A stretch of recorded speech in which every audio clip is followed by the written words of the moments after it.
Hi, I'm Blake Schofield, founder and CEO of The Bridge to Fulfillment.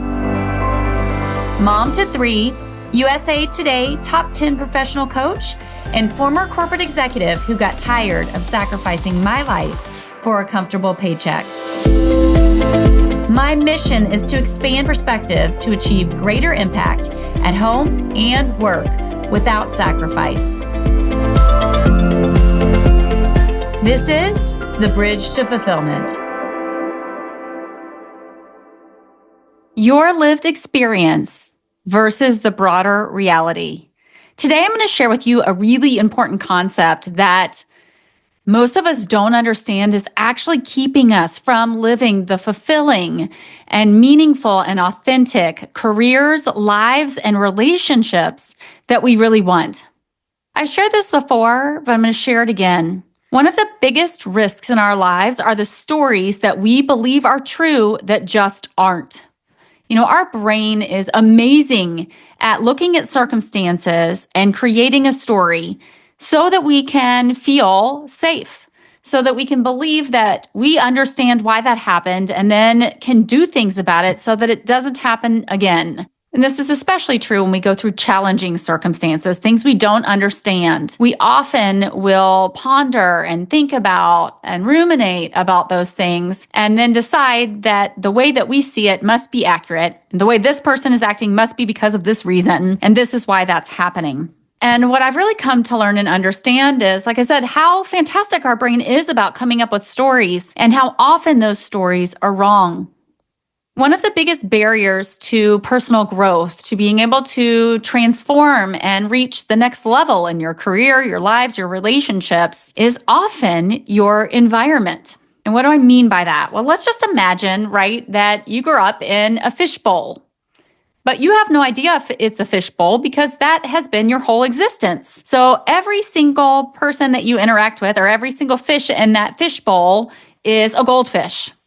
And so you believe that the entire world is just made of goldfish. And if you happen to be an angelfish and everyone around you is a goldfish, you struggle.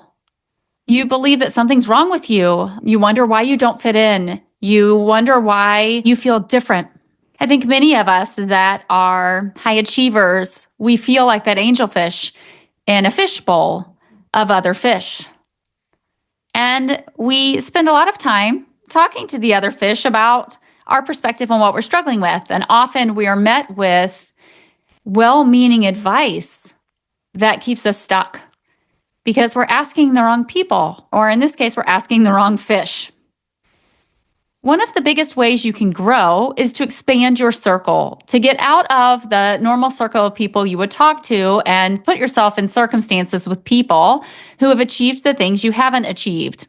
That would let you move from, say, a fishbowl into an aquarium where you might see 50 different types of fish and begin to realize that there's diversity of opinion and thought, and maybe the world as you saw it isn't so.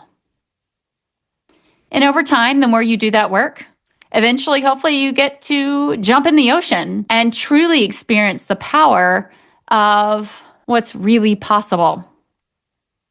And so I share this scenario about a fishbowl, an aquarium, and an ocean because I see it in my own life, and I've seen it over and over and over again in my clients' lives. I felt like that fish that didn't fit in. And when I wasn't fulfilled and I would go ask for advice, I was often told that I should just be grateful and happy for what I had. Why couldn't I just accept XYZ? Why couldn't I find a hobby? And all of the people I was asking were, I don't think, meaning harm, but because they hadn't experienced anything else, because they couldn't understand where I was coming from, because they didn't have the skill sets to help me, they just kept me stuck in that same process. And because everyone around me looked exactly the same and was saying the same things, I believed that that is just the way the world was. Something must be broken or wrong with me. What I want maybe isn't possible. And it was only when I really began to expand my network and finding people who had done what I wanted to do that I began to realize that wasn't true. I was just asking the wrong people. I needed to expand in so many ways.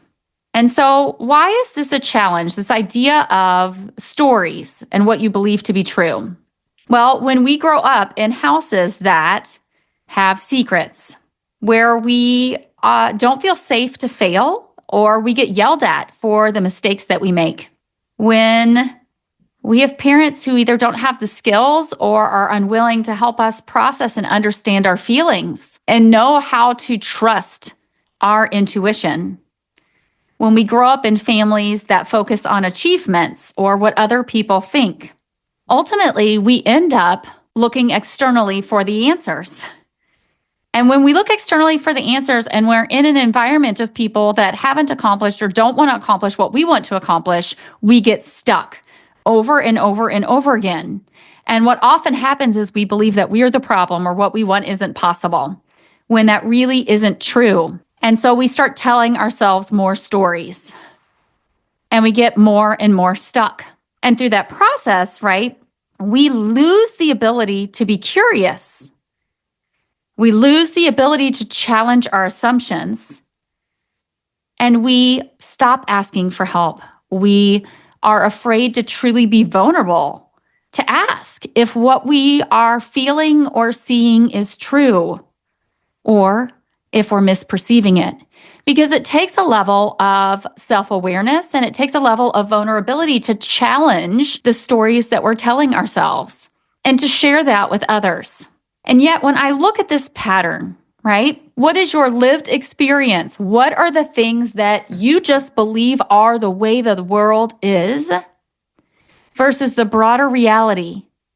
What I know to be true consistently over and over again is it's the stories that we tell ourselves and the experiences that we have in our childhood that we then reinforce through our lifetime. If we don't get out and we don't expand, and we don't find people who've done what we want to do, who can help us learn that our brain doesn't always tell us the truth. In fact, a lot of times it completely lies.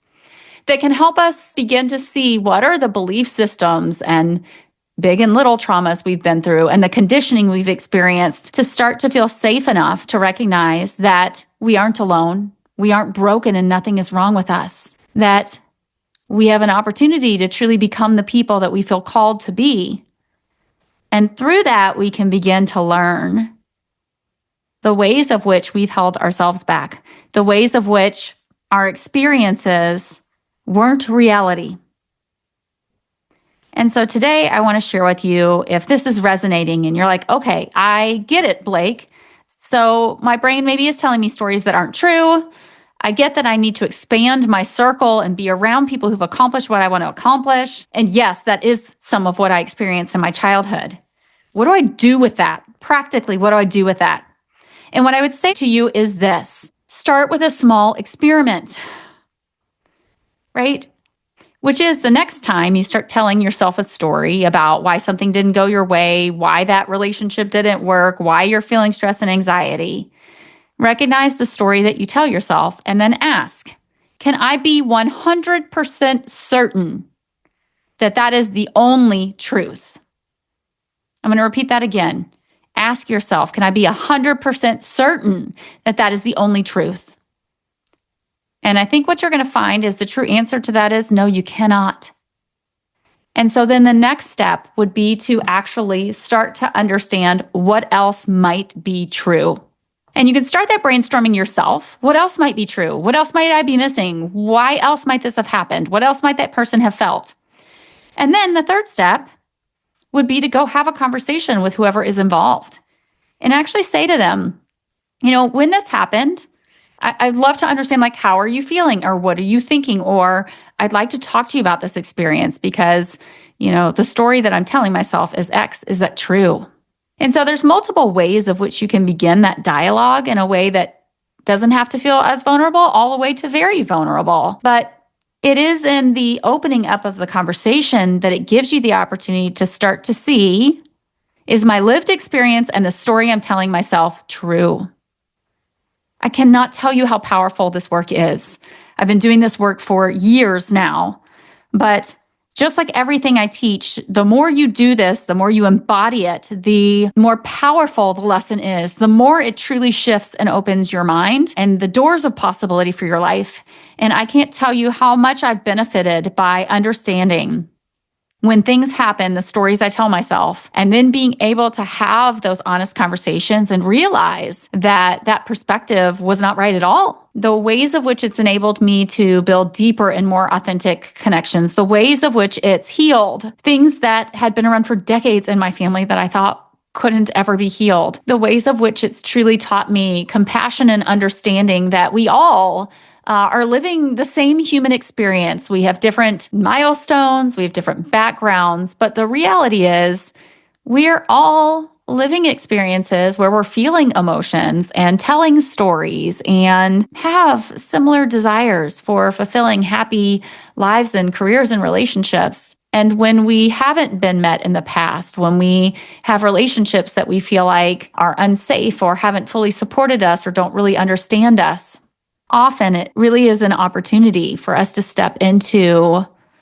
our strength and to step into our growth and to begin to really realize so much more possibility in every way for our lives, our careers, and our relationships. I'm excited for you to take this strategy and implement it and see how it starts to shift and change your perspective of life.